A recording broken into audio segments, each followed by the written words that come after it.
On our domestic commodities update, we are looking at chicken. With the increasing demand for poultry products in Nigeria, the industry has emerged as the most commercialized and fastest expanding segment in the animal husbandry subsector.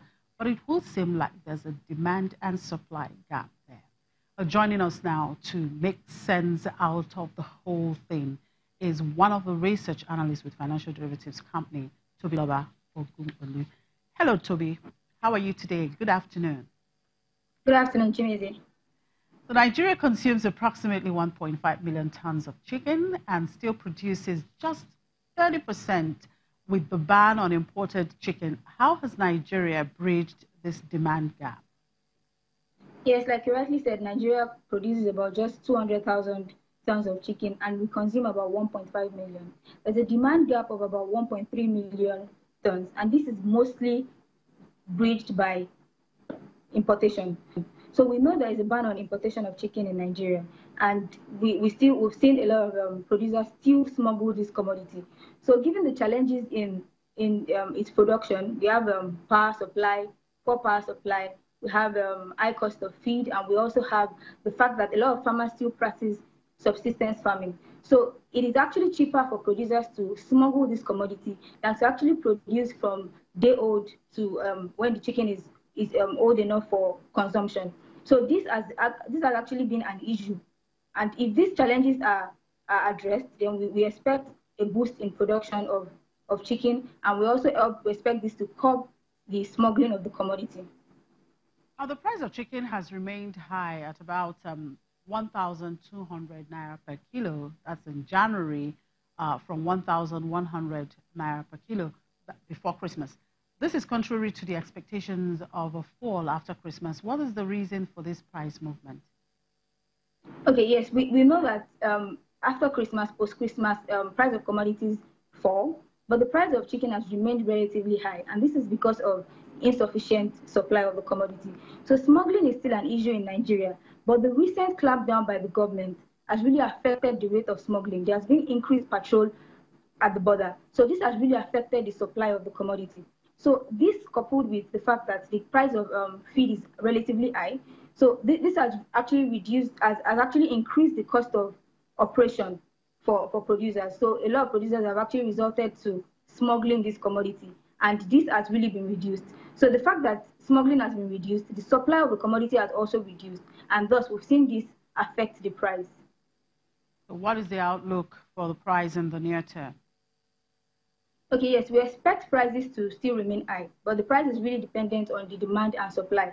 So with the recent clampdown on smuggling, we expect prices to still remain high. But if this clampdown is reduced, then we expect prices to come down in the near term. Also, with the fact that the minimum wage is right about the corner, we expect this to have an impact on the demand on commodities. So if they pass the minimum wage bill, then we expect the demand for commodities generally to increase. So if this happens, then and without equal boost in production, we expect the price of these commodities to still remain very high in the near term. Or probably go higher, you know. Anyway, correct. Thank you very much for your time, Toby. Tobiloba is one of the research analysts with financial derivatives. Well, in South Africa, rescuers are moving hundreds of dehydrated lesser flamingo chicks from their breeding ground at a drought-stricken dam to a bird sanctuary in Cape Town to save them from death by starvation and lack of water. Volunteers at Southern African Foundation for the Conservation of Coastal Birds fed the chicks with a mixture of eggs, baby cereal, and prawns using feeding tubes and syringes. Their birthplace, Camphors Dam in the Northern Cape, is one of only 3 breeding grounds for the famously pink birds in southern Africa, the other 2 being in Namibia and Botswana. The rescued chicks take 3 to 4 months to fledge, and it is not yet clear whether they will eventually be released back into the wild in Cape Town or transported back hundreds of kilometers to their home in Kimberley. So I think most of the birds that arrived were dehydrated. So they're very, very small. So obviously in the wild, the parents will feed them very regularly, probably every 2 hours or so they will get food, water through their parents, whereas if they get transported in boxes, put on the plane, driven here, they're obviously more than 2 hours that pass without being able to feed and supply the chicks. So they were in very bad condition when they arrived. Ludinia said the sanctuary was caring for around 550 chicks, most of them dehydrated when they first arrived on Monday after being abandoned by parents who went off in search of food. The chicks are being moved to the sanctuary by plane and road. Whereas the dam in Kimberley is so important because it is managed, or it is manageable, so we can secure the water level there, and that might then be the only site that these flamingos can actually breed at in southern Africa if the drought continues and the other pans dry up completely. SANCCOB is one of several centers across South Africa caring for around 2,000 chicks that were rescued from the dam. Although it hosts the biggest population of lesser flamingos in southern Africa, Camphors Dam, situated to the north of Kimberley, is often dry and depends mainly on rainwater. It also gets some water from a sewage works that releases water into its wetlands.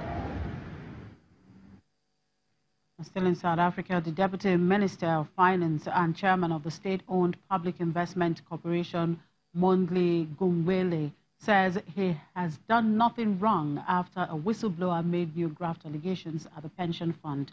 The PIC, which has nearly 2 trillion rand of civil servants' pension under its custody and is Africa's biggest pension fund, said it would conduct an investigation after a whistleblower made the accusations in an email to the PIC's board. The state-owned pension fund did not disclose the new allegations, which come as a judicial inquiry into the firm continued to hear evidence from its staff members.